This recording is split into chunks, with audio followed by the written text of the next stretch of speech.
can't believe I'm about to do this. Okay.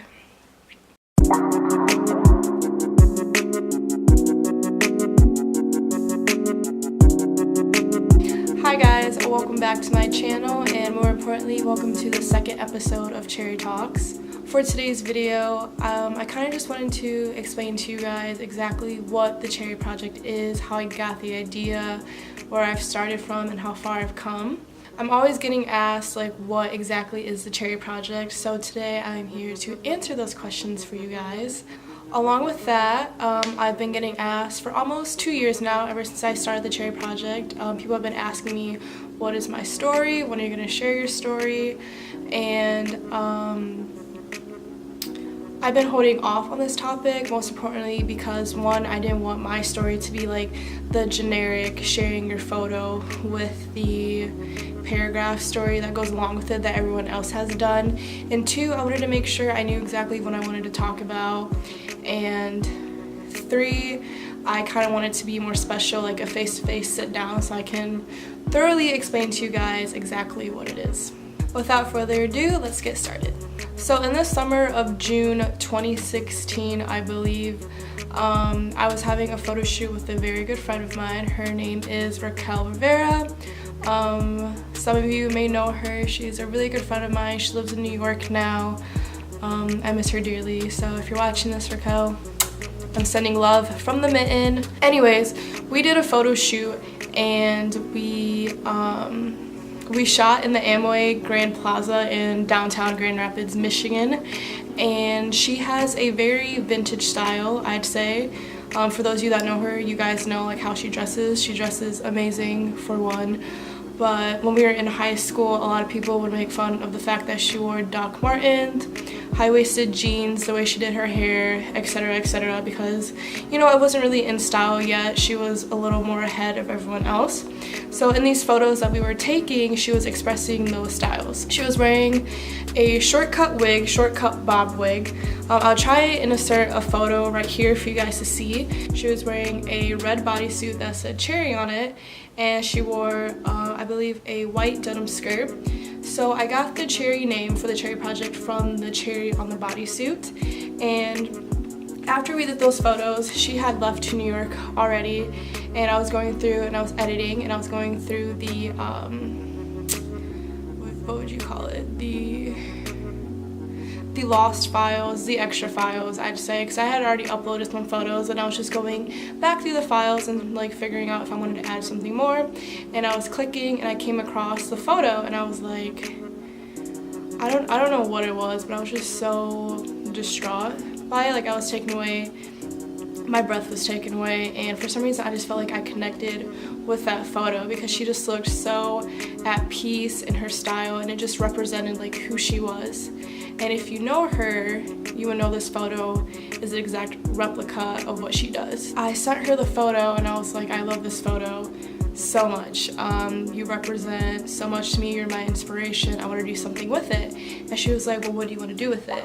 And I didn't know exactly what I wanted to do with it, so she told me to sit for a few days, like figure out what it is I wanted to do, and come back and like tell her my idea. And I was like, okay, sure. It took about 2-3 days. And a lot of stuff came from social media. So I believe back in the summer of 2016, I believe that's when the Black Lives Matter movement was becoming really strong, and it was all over Twitter, all over Instagram, all over Facebook, over CNN, Fox, all the news. You know what I'm talking about. So I saw a lot of tweets on Twitter where guys were making fun of women for the clothes that they were wearing, for how much skin they were showing, and I just thought that that wasn't fair. And not only was it men, but it was also women. So it's girls putting down other girls, which we should never do. And so I was like, I'm gonna tie body shaming into it as well. I also wanted to add LGBTQ into it because that's something I stand very strong for and believe in.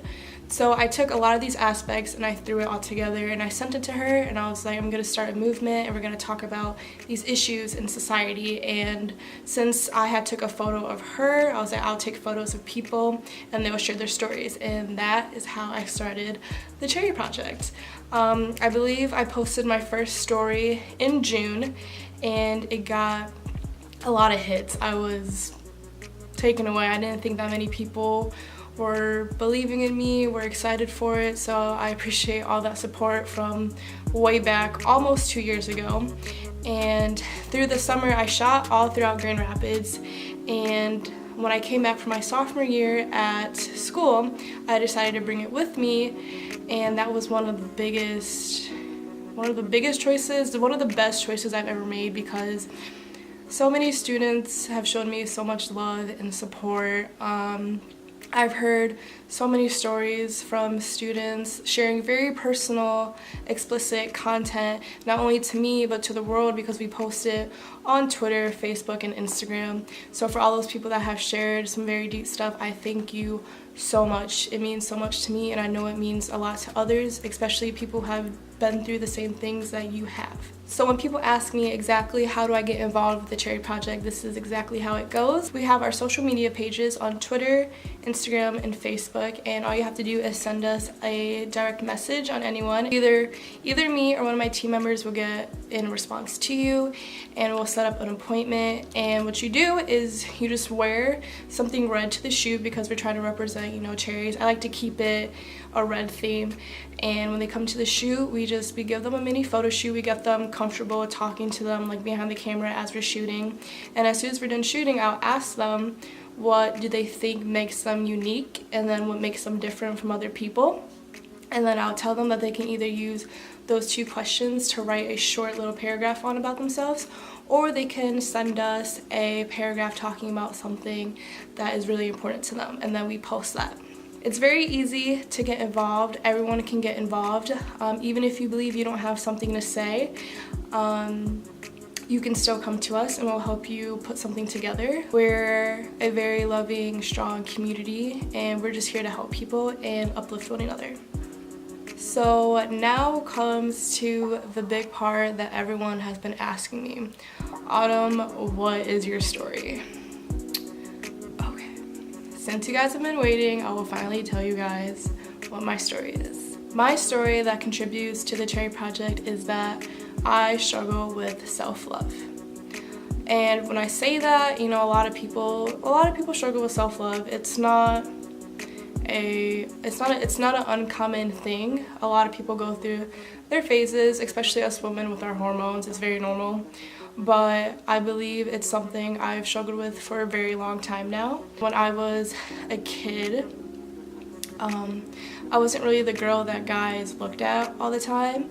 I wasn't very popular in elementary school or middle school or high school, or now I'm here as a college student. It's never been like that for me. My friends have always had, boyfriends in first, second, third grade, little boyfriends like that, but I personally never had that.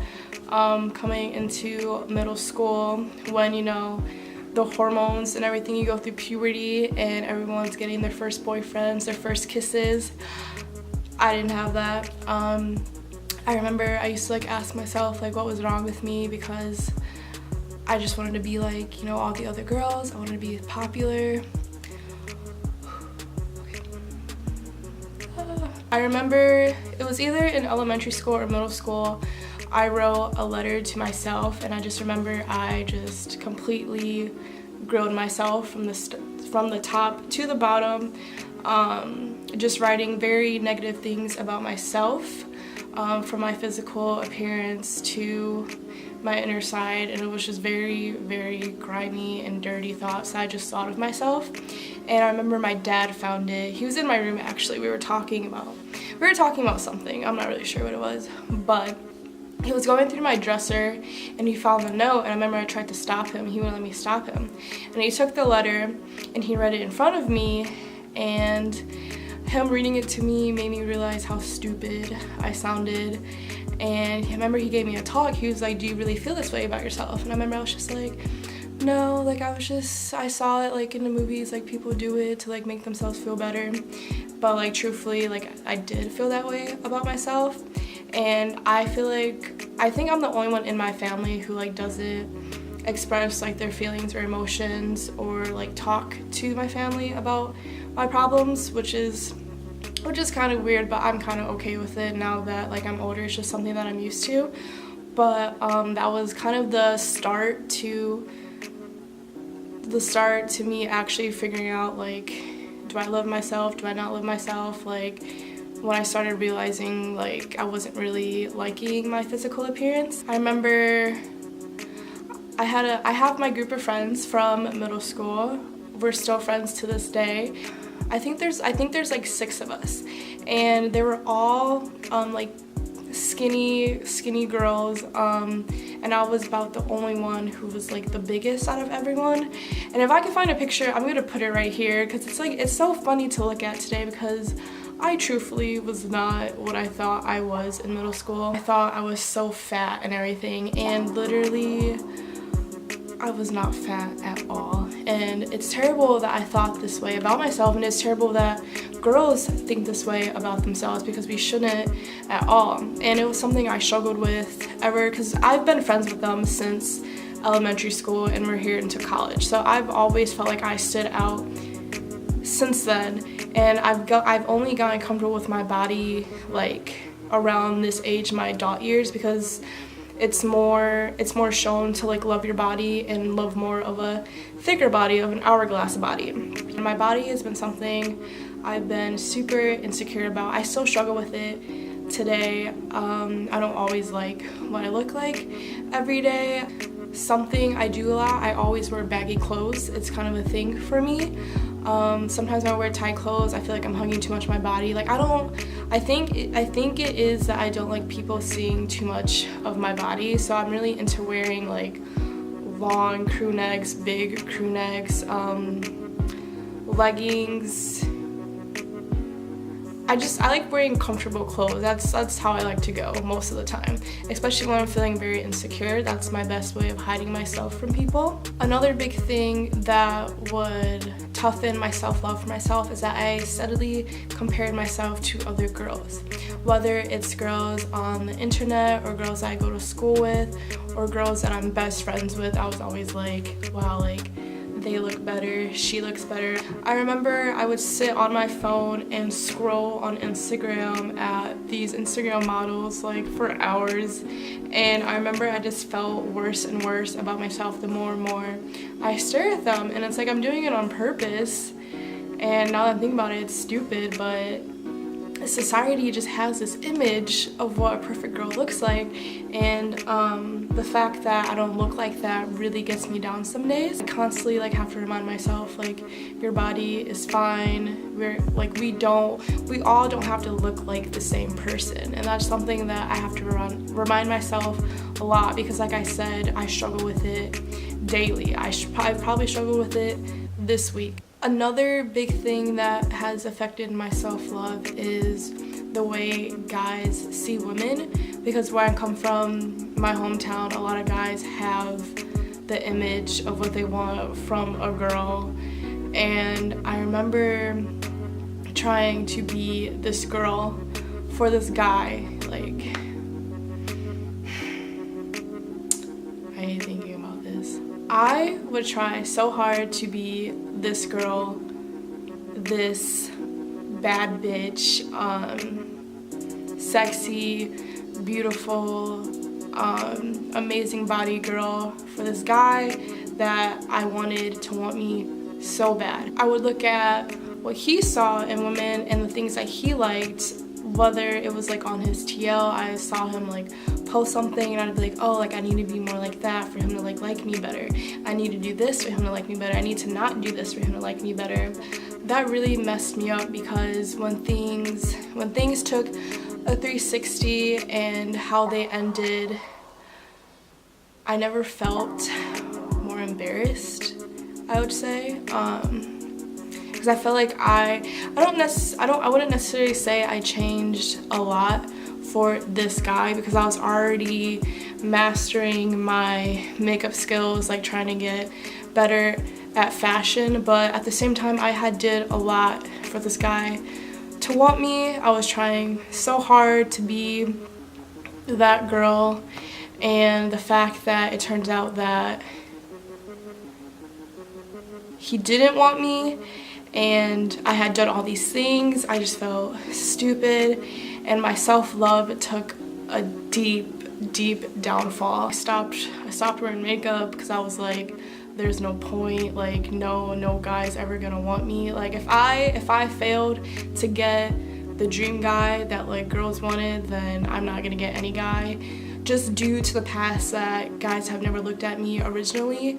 I remember my skin broke out really bad because whenever something like dramatic happens to me, my skin like reacts with how I'm feeling, and I remember I didn't care about that. I was like, alright, like my acne's bad, like who cares, like no one cares about me anyways. I wasn't dressing nice, I didn't care, I wasn't doing my hair. I said very negative things about myself every single day. I didn't want to look in the mirror. I completely hated myself. And I remember I went MIA on social media for a while because I wasn't posting anything. I had nothing to post. I felt disgusting, so I was like, I have no content to give to people.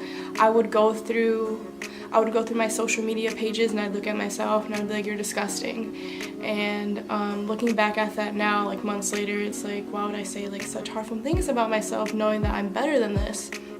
And it took a while to get my self-love back up, and what it took was this. It took a simple night out with my girls, and I got all dressed up, I did my makeup, and I looked in the mirror and I was like, wow, like I'm beautiful. It felt so good because I hadn't dressed up in forever. I hadn't gone out and do something fun in forever. I wasn't hanging out with my friends. I was just cooped up in my room. So that was the first step to getting my self-love back. So after that happened, I realized, you know what, I am good. I can go out. I can do whatever I want. I'm gonna continue living my best life. That is something I always say now, is living my best life. Because truthfully, at this age, that's what we have to do. We have to live our best lives because what we're doing right now is going to affect our future down the road. But with that being said, I work on my self-love daily now. I have such a supportive system around me, whether it is my friends or my family. They're steadily uplifting me, and that means so much. So to my family or friends watching, I love you guys. Thank you guys for having my back 24/7. Self-love truthfully starts within you.